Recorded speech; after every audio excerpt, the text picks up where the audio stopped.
पास में जाना चाहिए, जैसे राहुल जी गांधी जी है जो युवक आदमी है, अच्छा तुरंत चलिए हम आपकी बात राहुल जी तक पहुंचा देंगे, आपकी बात राहुल जी तक पहुंचा देंगे कि आप योग्य आदमी हैं, लेकिन आपको इस बात की जानकारी तो है ही कि उनकी पार्टी की सरकार है और वो कुछ खास नहीं कर पा रहे हैं। ये सवाल आपको राहुल जी से भी करना चाहिए था, लेकिन फिर भी आपकी बात राहुल जी तक पहुंच गई होगी अगर राहुल जी देख रहे होंगे इस कार्यक्रम को। कमल जी ये कह रहे हैं कि वही सिक्योरिटी की बात है कि ये कब तक ब्लास्ट होते रहेगा। आपका बहुत बहुत शुक्रिया। मैं यही सवाल हम स्टूडियो में उठा भी रहे हैं कि ये महज बॉम्ब ब्लास्ट का नहीं है। आप आगे बढ़ाइए उस बात को।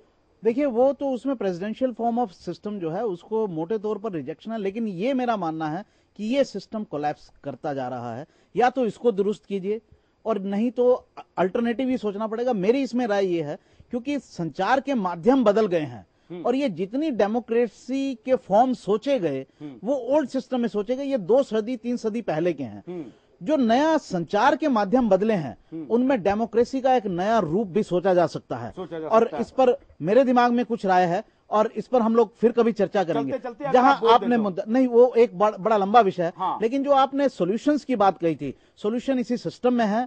आप इसी सिस्टम में अपने इंटेलिजेंस नेटवर्क को स्ट्रॉन्ग कीजिए, आप इसी सिस्टम में जुडिशियल सिस्टम को स्ट्रॉन्ग कीजिए, करने की जिद करिए तो ठीक हो जाएगा। हाँ ठीक हो जाएगा। आप ठीक करने की जिद कीजिए। वक्त बहुत कम है नवीन जी, बहुत संक्षेप में, बल्कि 1-2 लाइन में बताइए आपका क्या सोल्यूशन है। आप इन दोनों व्यक्ति की बात से सहमत हैं?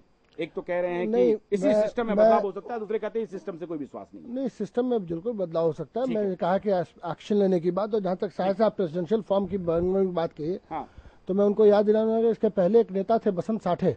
वो बराबर बोलते रहते थे 71 से इंदिरा गांधी के जब पॉपुलरिटी की थी, और बेचारे को कोई पॉलिटिकल टेकर्स नहीं थे।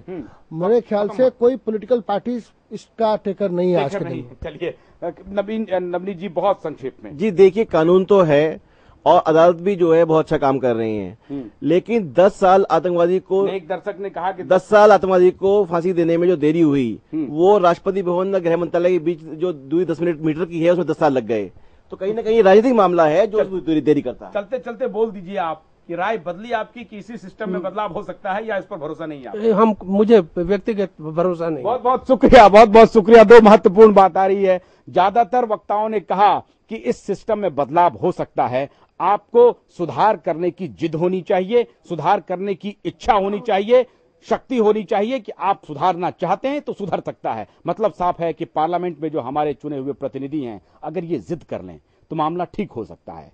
लेकिन बहुत बुजुर्ग और जिन्होंने जनतंत्र को, भारतीय जनतंत्र को बड़ी नजदीक से देखा है, इनके एक एक उतार चढ़ाव, इनके एक एक चाल को देखा और परखा है, वो कह रहे हैं कि व्यवस्था में अब खोट हो गई है और पूरी तरह से चरमरा गई है।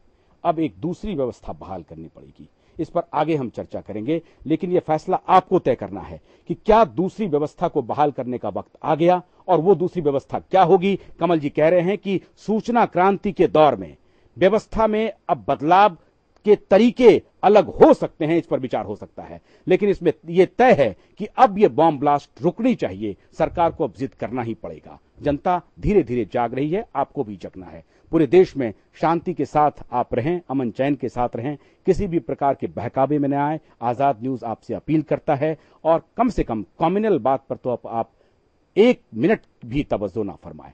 महाबहस में आज बस इतना ही।